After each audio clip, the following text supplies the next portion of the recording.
mengingat dan mengenang masa lalu. Kemudian bersedih atas nestapa dan kegagalan di dalamnya. Itu merupakan tindakan yang konyol. Sama artinya kita akan membunuh semangat yang sudah kita ciptakan sendiri, memupuskan tekad, dan parahnya dapat mengubur masa depan yang belum terjadi. Bagi orang yang berpikir berkas-berkas masa lalu akan dilipat dan tidak pernah dilihat kembali, tidak pernah diungkapkan kembali, tidak pernah lagi diingat-ingat. Cukup ditutup rapat-rapat, lalu disimpan dalam ruang pengelupaan.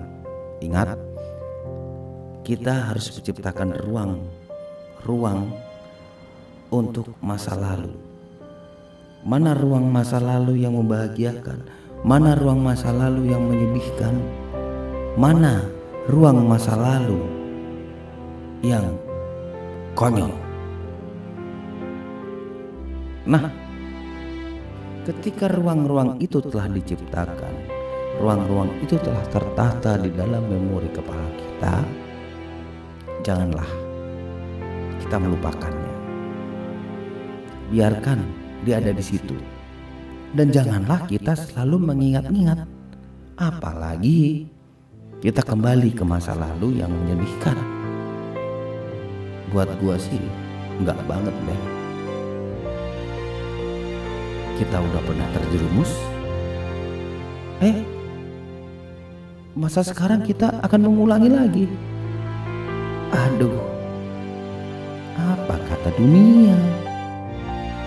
Apalagi mantan. Ya,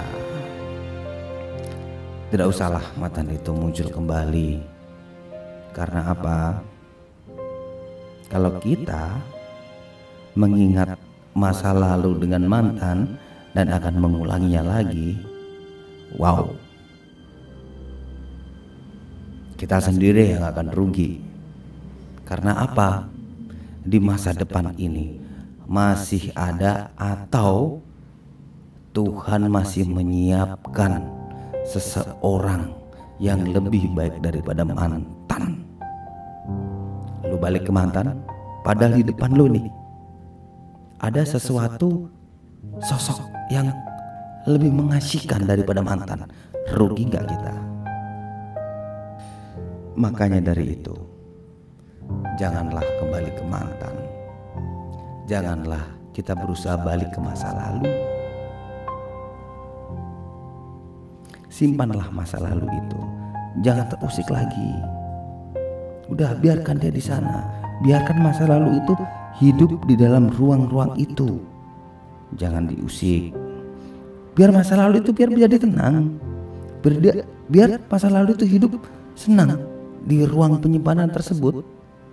Gak usah digelitik-gelitik lagi biar muncul, gak perlu. Karena apa ya, yang gue bilang tadi itu, di depan kita masih ada seseorang yang akan menunggu untuk masa depanmu. Janganlah kita hidup dalam mimpi buruk masa lalu atau di bawah payung hitam gelap masa silam. Jangan. Selamatkan diri kita dari bayangan masa lalu. Apakah kita bisa mengembalikan air sungai ke hulu, matahari ke tempatnya terbit? Enggak mungkin kan? Ingatlah, keterikatan kita dengan masa lalu, keresahan kita atas apa yang telah terjadi padanya, keterbakaran emosi jiwa kita oleh api panasnya dan kedekatan jiwa kita pada pintunya adalah kondisi yang sangat naif, ironis, memprihatinkan dan sekaligus menakutkan. Orang yang berusaha kembali ke masa lalu adalah tak ubahnya orang yang menembuk tepung atau orang yang menggergaji serbuk kayu.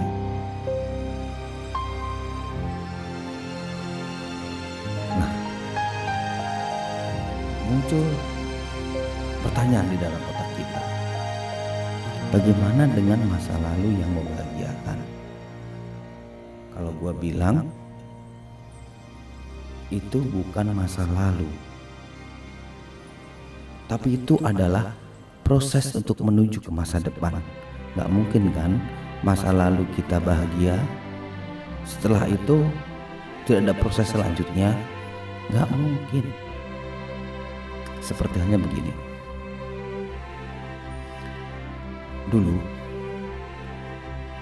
gua suka dengan seorang perempuan. Gua pacaran, gua tembak dia di suatu tempat yang indah sekali. Nah, akhirnya gua sama dia pacaran. Terus sampai sekarang gua sama dia masih pacaran. Nah, itu bukan sebuah masa lalu yang menyedihkan kan? Dan itu ada sebuah masa lalu yang menuju proses pada kebahagiaan, apalagi pacaran sampai ke titik pernikahan. Nah, kalau yang begini-gini, ini perlu diingat-ingat nih. Kejadian proses pacaran sampai menikah itu perlu diingat-ingat. Karena itu akan menghasilkan sesuatu hal yang membahagiakan, yang membuat hidup kita tambah bersemangat. Misalnya mengingat-ingat kejadian hal yang lucu, kan? Tawa-tawa di pinggir jalan, ngegodain orang yang di pinggir jalan. Itu perlu diingat-ingat, karena itu adalah sesuatu hal yang membahagiakan, yang tidak membuat pupus semangat kita. Nah, pada intinya janganlah mengenang masa lalu yang bisa memupuskan semangat kita untuk mencapai masa depan. Kenapa begitu? Karena ketika kita mengabaikan masa depan dan menyibukkan dengan masa lalu, itu adalah bencana besar. Bencana besar di sini bisa diartikan bahwa masa lalu itu bisa memunculkan dendam, bisa memunculkan sakit hati. Karena gua nggak yakin kita bisa ikhlas terhadap masa lalu yang pernah terjadi. Ini sebuah bencana yang besar, sesuatu hal yang menakutkan, yang bisa menghancurkan diri kita sendiri untuk kedepannya. Yang berpikiran jernih tidak akan pernah melihat dan sedikit pun menoleh ke belakang. Karena apa? Angin akan selalu menghembus ke depan, air akan mengalir ke depan. Sesuatu hal yang bergerak maju akan lurus ke depan. Marilah kita songsong, kita ciptakan masa depan itu tanpa melihat ke masa lalu. Gua yakin kita semuanya pasti akan bisa mendapatkan kebahagiaan masa depan.